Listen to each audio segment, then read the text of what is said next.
আপনি কি জানেন আপনার পায়ের নিচে পড়ে থাকা সাধারণ বালু দিয়েই তৈরি করা হয় অত্যন্ত মূল্যবান সব কাজ। হ্যাঁ, আজ আমরা পা রাখবো পৃথিবীর সবচেয়ে বড় কাঁচ বা গ্লাস তৈরির ফ্যাক্টরিতে।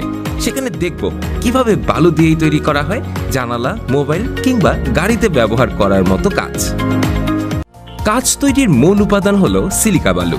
তবে মনে রাখবেন, সমুদ্র সৈকতে আমরা যে বালু দেখি তা দিয়ে কিন্তু উন্নত মানের কাজ হয় না। এর জন্য প্রয়োজন 99% বিশুদ্ধ সিলিকা সমৃদ্ধ বালু।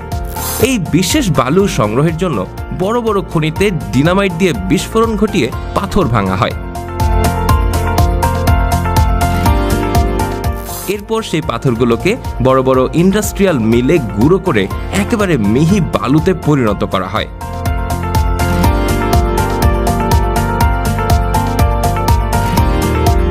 এরপর শুরু হয় আসল কাজ।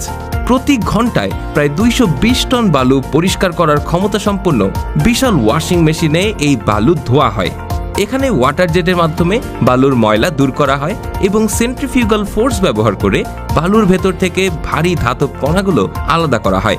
সবশেষে ম্যাগনেটিক সেপারেটর দিয়ে লোহার কণাগুলো দূর করা হয়, কারণ সামান্য লোহা থাকলেও কাচের রং বদলে যেতে পারে।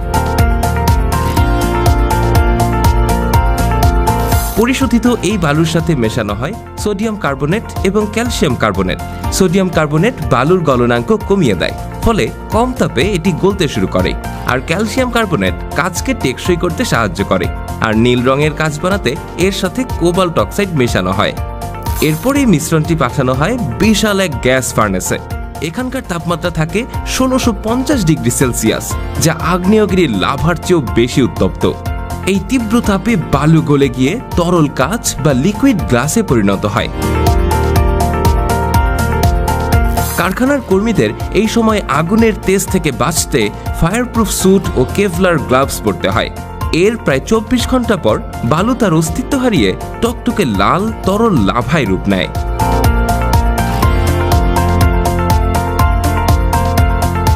তরল কাঁচ তো তৈরি করা হলো, এখন একে নির্দিষ্ট আকার দেওয়ার পালা। ইঞ্জিনিয়াররা প্রথমে ক্যাড সফটওয়্যারের মাধ্যমে নিখুঁত ডিজাইনের মোল্ড বা ছাঁচ তৈরি করেন। এরপর শুরু হয় ডাবল ব্লো প্রোডাকশন লাইনের কাজ। লিকুইড গ্লাস থেকে ছোট ছোট ফোঁটা কেটে ছাঁচের ভেতর ফেলা হয়।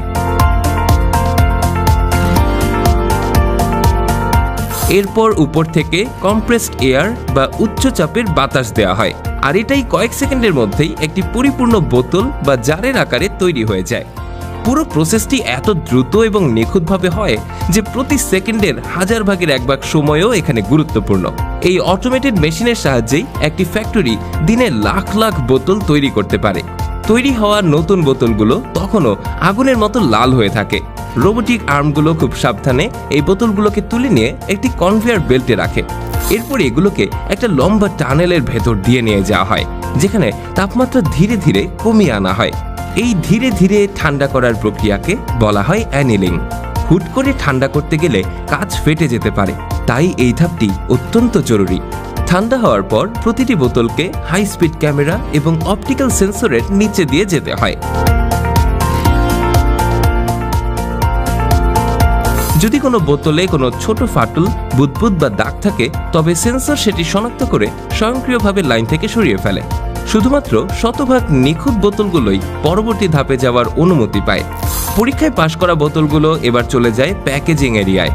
সেখানে বড় বড় রোবট সাকশন কাপের সাহায্যে শত শত বোতল একসাথে তুলে নিয়ে প্যালেটে সাজিয়ে রাখে।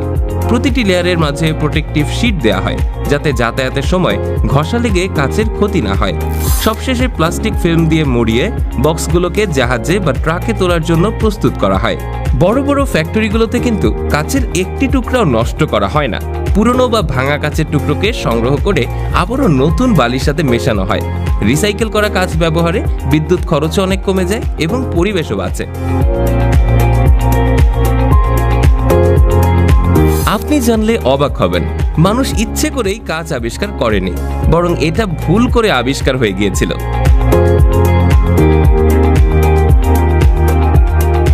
ধারণা করা হয় আজ থেকে প্রায় 2300 বছর আগে, অর্থাৎ যীশু খ্রিস্টের জন্মের 300 বছর আগে প্রাচীন মিশরীয়রা আগুনের পাশে সোডিয়াম কার্বনেট মিশ্রিত বালু উত্তপ্ত করতে গিয়ে দেখে সেখানে এক অদ্ভুত স্বচ্ছ কঠিন পদার্থ তৈরি হয়েছে, আর সেটাই ছিল মানুষের হাতে তৈরি হওয়া প্রথম কাজ।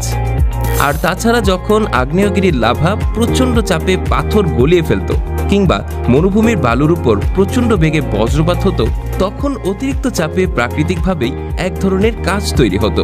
একে বলা হতো অবসিডিয়ান। আর প্রাচীন মানুষ এগুলো দিয়ে নিজেদের জন্য ধারালো অস্ত্র কিংবা গয়না তৈরি করত। আর সেই থেকেই কাঁচ আমাদের জীবনের এক অবিচ্ছেদ্য অংশ হয়ে দাঁড়িয়েছে। পরের বার যখন আপনি কোনো গ্লাসে পানি খাবেন বা স্মার্টফোনের স্ক্রিনে টাচ করবেন, তখন একবার হলেও মনে করবেন কিভাবে আগুনের উত্তাপ সহ্য করে সাধারণ বালি আপনার হাতে এসে পৌঁছেছে। কারণ বাইরে থেকে কাজ যতটাই সাধারণ মনে হোক না কেন, এর পেছনে রয়েছে বিশাল কারখানা, ভয়ঙ্কর তাপ, আধুনিক মেশিন আর মানুষের অভিজ্ঞ হাতের কাজ। শেষ করছি আজকের ভিডিও। তবে আজ পর্যন্ত টেক ইনসাইটের কোন পর্বটি আপনাদের কাছে সবচেয়ে বেশি ভালো লেগেছে কমেন্টে আপনার মতামত জানান। আর আপনাদের কমেন্টের ভেতর থেকে বিজয়ী 3 জনের কমেন্ট আমি পরবর্তী ভিডিও শেষে অ্যাড করে দেব। তো আবারও দেখা হবে পরবর্তী ভিডিওতে। ততক্ষণ পর্যন্ত সবাই ভালো থাকুন, সুস্থ থাকুন। আল্লাহ হাফেজ।